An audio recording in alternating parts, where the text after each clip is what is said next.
Assalamualaikum Sobat Muslimin dan Muslimat. Kali ini kita akan mengikuti episode Sahabat Rasul yang mulia. Dia adalah Bilal bin Rabah. Bilal bin Rabah adalah seorang lelaki yang lahir dalam keluarga Buddha di Mekah, sekitar tahun 580 Masehi. Ia adalah anak dari Rabah, seorang Buddha dari Habasyah, sekarang Ethiopia, dan ibunya bernama Hamamah, juga seorang Buddha. Kisah sahabat Bilal bin Rabah ini terjadi di masa awal-awal penyebaran agama Islam yang begitu sulit penuh penderitaan.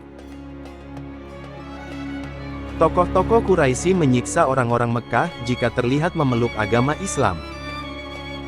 Sehingga kaum muslimin yang masih lemah banyak yang menyembunyikan keislamannya. Seringkali para tokoh-tokoh kafir seperti Abu Jahal, Umayyah bin Khalaf dan lainnya sering berkumpul berunding untuk menghambat penyebaran agama Islam. Karena seringnya berkumpul membuat Bilal yang sebagai budak Umayyah bin Khalaf sering mendengar ajaran agama Islam dari pembicaraan mereka. Di mana dia mendengar bahwa dalam agama Islam tidak boleh membedakan kaya miskin, warna kulit. Begitu kuatnya hati Bilal tentang ajaran agama Islam yang berisi kebenaran sehingga dengan yakin dan mantap karena Allah dia akhirnya bersyahadat, akhirnya memeluk agama Islam. Peristiwa ini terjadi dikala Bilal menghadiri majelis Rasul. Karena dia belum tahu apa yang harus dilakukan setelah memeluk agama Islam.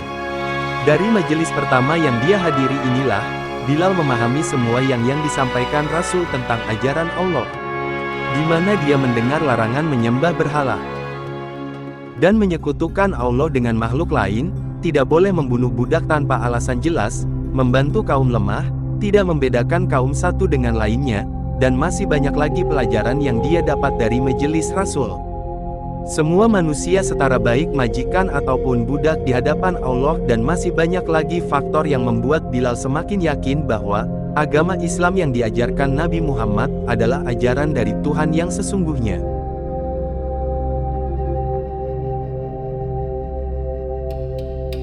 Sungguh sangat berbeda jauh dari ajaran penyembahan berhala. Karena sebelum itu Bilal juga sangat heran dengan kaum jahiliyah yang telah meninggalkan ajaran pendahulunya Nabi Ibrahim.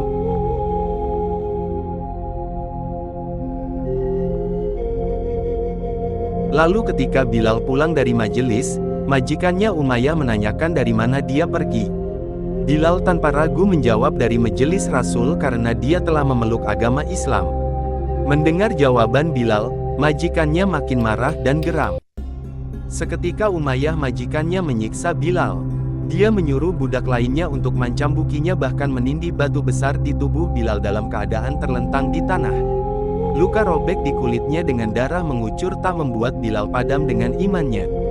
Bahwa Allah adalah Tuhan yang wajib disembah ketika Umayyah menawarinya untuk menyembah berhala. Itu membuat Umayyah makin geram ketika Bilal hanya menjawab ahad-ahad yang artinya hanya satu Tuhan yang wajib disembah. Bahkan Umayyah menawari teman-teman kafirnya untuk membantu menyiksanya.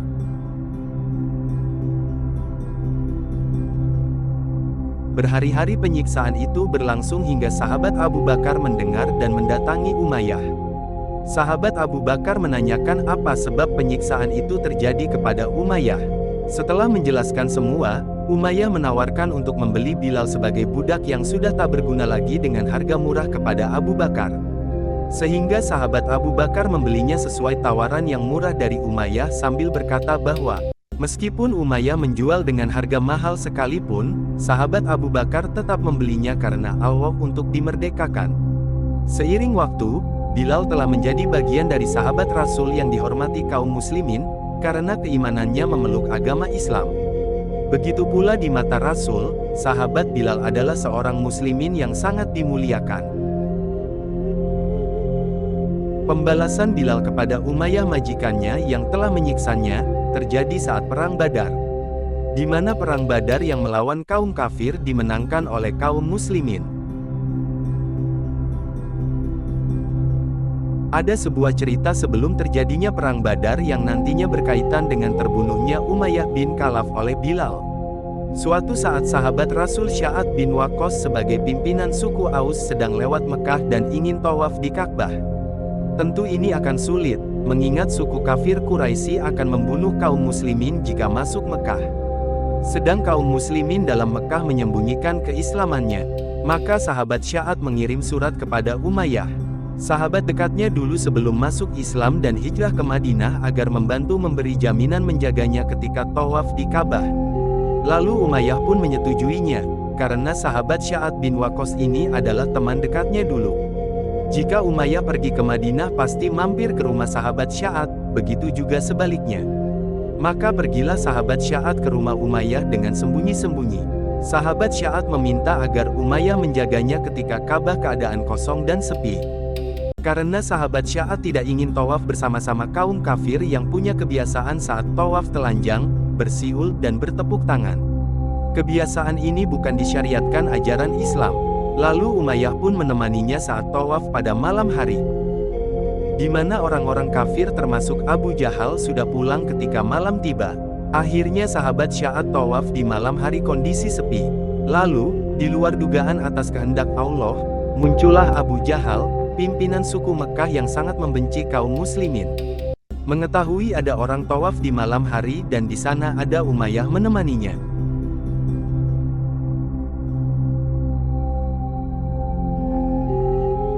Umayyah siapa gerangan orang yang tawaf tersebut? Karena hari yang gelap Abu Jahal hanya mengenali Umayyah saja. Lalu Umayyah memberitahu kepada Abu Jahal bahwa yang tawaf adalah temannya, Sya'ad bin Waqqas, pimpinan suku Aus, di mana Abu Jahal mengetahui bahwa suku Aus telah memeluk agama Islam, sehingga Abu Jahal segera menghampiri sahabat Sya'ad dan mengancam akan membunuhnya. Mendengar ancaman dari Abu Jahal, sahabat Sya'ad balik mengancam akan membunuh terlebih dahulu. Sehingga kedua orang ini saling mengancam akan membunuh, membuat suasana makin panas. Lalu Umayyah pun kebingungan mana yang harus dibela. Satu sisi sahabat Sya'ad adalah teman baiknya, dan satu sisi Abu Jahal adalah pimpinan suku Arab. Namun kecenderungan Umayyah kepada Abu Jahal, sehingga Umayyah memperingatkan kepada sahabat Sya'ad agar menghormati Abu Jahal selaku pimpinan di wilayah ini. Mendengar Umayyah lebih membela Abu Jahal, maka sahabat Sya'ad mempertanyakan di mana kemuliaan Umayyah, mengapa tidak membela sahabat Sya'ad selaku tamunya. Lalu, sahabat Sya'ad memperingatkan Umayyah bahwa, mulai saat ini mereka tidak berteman lagi. Dan peringatan kedua sahabat Sya'ad kepada Umayyah bahwa, Nabi Muhammad telah mengabarkan bahwa suatu hari nanti, kaum muslimin akan membunuhnya. Mendengar kabar dari sahabat Sya'ad atas kematiannya, maka Umayyah terkejut bukan kepalang. Mengingat semua suku Quraisy termasuk Umayyah dan Abu Jahal, mengetahui bahwa Nabi Muhammad tidak pernah berbohong. Dalam keadaan gemetar dan bingung, Abu Jahal menghibur Umayyah bahwa itu berita bohong. Masih dalam keadaan ketakutan dan gemetar, Umayyah menanyakan di mana dirinya akan terbunuh.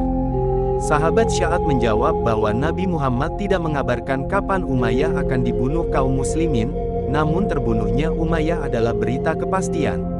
Maka, Umayyah meninggalkan mereka berdua untuk pulang setelah mengucapkan bahwa, demi Allah, Muhammad tidak pernah berbohong. Mengetahui Umayyah pulang, dan tinggal sahabat Sya'ad dan Abu Jahal berdua, maka sifat pengecut Abu Jahal pun muncul. Dia juga pergi meninggalkan sahabat Sya'ad begitu saja. Mengetahui sahabat Sya'ad telah ditinggal kedua orang kafir ini, maka sahabat Sya'ad pun juga pulang. Dalam keadaan ketakutan yang kian luar biasa akan berita kematiannya, Umayyah dalam perjalanan pulang terus bergumam berkali-kali bahwa, sungguh demi Allah Muhammad tidak pernah berbohong sekalipun.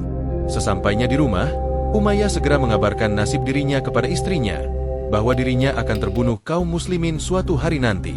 Mendengar berita buruk suaminya, maka istrinya dengan spontan berkata bahwa, demi Allah, Muhammad tidak pernah berbohong kepada suaminya. Lalu, istrinya bertanya kembali kapan dia akan terbunuh. Lalu Umayyah pun menjawab bahwa, tidak ada kabar tentang kapan terbunuhnya dirinya. Lalu, sekitar 3 bulan setelah peristiwa itu, terjadilah Perang Badar.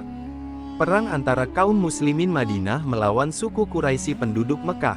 Ketika semua pasukan Quraisy bersiap menuju medan pertempuran, Abu Jahal teringat ancaman Nabi Muhammad sebelumnya yang telah dikabarkan sahabat Sya'ad bahwa Umayyah akan terbunuh.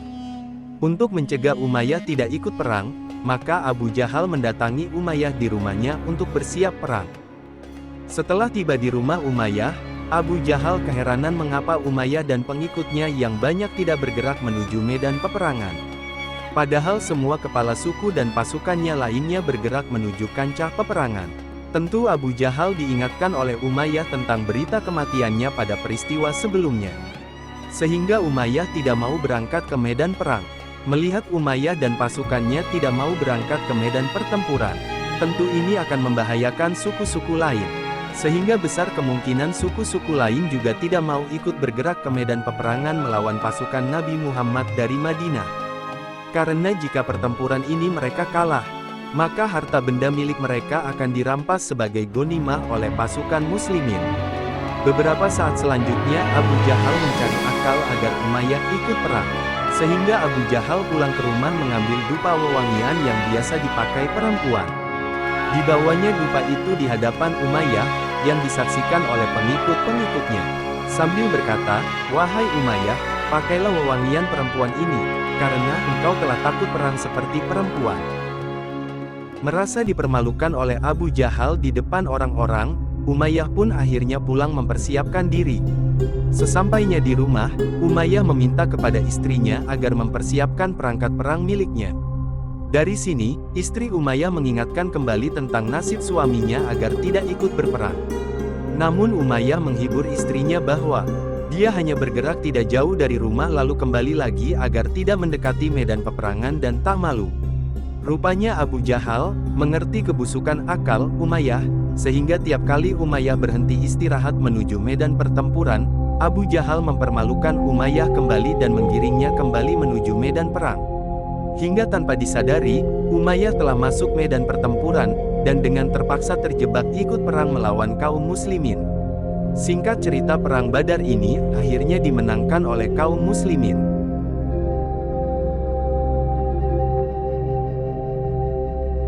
Saat peperangan telah usai, banyak sahabat Rasul mengumpulkan ghanimah, yaitu harta rampasan perang yang ada di kancah peperangan.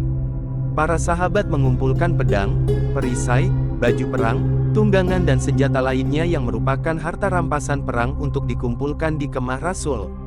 Harta rampasan ini akhirnya juga akan dibagikan kepada sahabat-sahabat pasukan Rasul yang ikut berperang.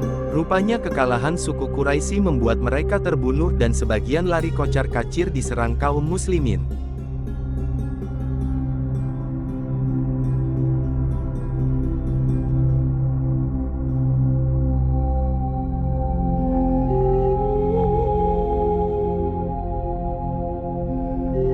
Tak luput juga Umayyah, ketika akan melarikan diri dengan tunggangannya, namun dia terjatuh dari kudanya. Itu membuat kudanya lari tak terkendali meninggalkan pemiliknya. Dan Umayyah menyadari tak lama lagi dia akan jadi tawanan perang. Umayyah hanya bisa terdiam dan sudah tidak bisa lari lagi karena badannya yang gemuk membuat dia susah bergerak. Di saat beberapa sahabat mengumpulkan ghanimah harta rampasan perang, ada seorang sahabat bernama Abdurrahman bin Auf. Rupanya Umayyah sedikit mengenal sahabat Abdurrahman, lalu dia memanggilnya. Setelah didatangi oleh sahabat Abdurrahman, Umayyah memberi tawaran agar dirinya ditawan. Dia lebih berharga daripada pedang-pedang rampasan perang yang Abdurrahman kumpulkan. Karena Umayyah menjelaskan bahwa dia adalah kepala suku, sehingga bila dijadikan tawanan maka sukunya pasti akan menebusnya berapapun harganya. Keuntungan bagi Umayyah, dia akan dilindungi yang menawannya agar tidak ada yang membunuhnya. Sehingga Umayyah selamat kembali ke sukunya. Mendengar penjelasan Umayyah menguntungkan, akhirnya sahabat Rasul Abdurrahman bin Auf menyetujuinya. Untuk itu sahabat Abdurrahman segera membawa Umayyah sebagai tawanannya ke kemah Rasul, untuk meminta izin agar Umayyah dimilikinya sebagai tawanan perang. Karena tradisi saat itu, jika menemukan ghanimah berupa lawan perangnya, maka yang menemukan punya hak untuk memilikinya untuk dijadikan budak atau menjualnya. Akan tetapi Allah berkehendak lain, karena saat Umayyah dibawa oleh sahabat Abdurrahman dalam perjalanan, sahabat Bilal mengetahuinya. Karena sahabat Bilal waktu itu juga sedang mengumpulkan ghanimah di kancah peperangan. Maka, dengan spontan sahabat Bilal menghadang dan langsung meneriaki nama Umayyah. Seraya berteriak kepada Umayyah, bahwa hari ini kalau dia akan membunuh Umayyah, majikan yang telah menyiksa dirinya dahulu. Dicabutnya pedang, dan akan menyerang Umayyah, namun sahabat Abdurrahman segera menghalanginya, sambil menjelaskan bahwa Umayyah telah jadi tawanannya. Karena sahabat Abdurrahman menghalanginya, maka Bilal menjelaskan kalau Umayyah bekas majikannya dahulu yang telah menyiksa dirinya. Sahabat Bilal menjelaskan semua penyiksaan yang telah dia terima dari Umayyah. Namun, sahabat Abdurrahman meski memahami tapi dia menjelaskan kalau Umayyah telah menjadi tawanannya, itu artinya Umayyah jadi haknya. Sahabat Bilal pun menjawab, kalau tawanan harus diputuskan di hadapan Rasul. Karena belum sampai di tenda kediaman Rasul, maka tawanan masih bisa diperebutkan. Akhirnya debat antara dua sahabat Rasul semakin sengit. Tiap sahabat Bilal akan menyerang Umayyah, maka sahabat Abdurrahman menghalangi dengan badannya.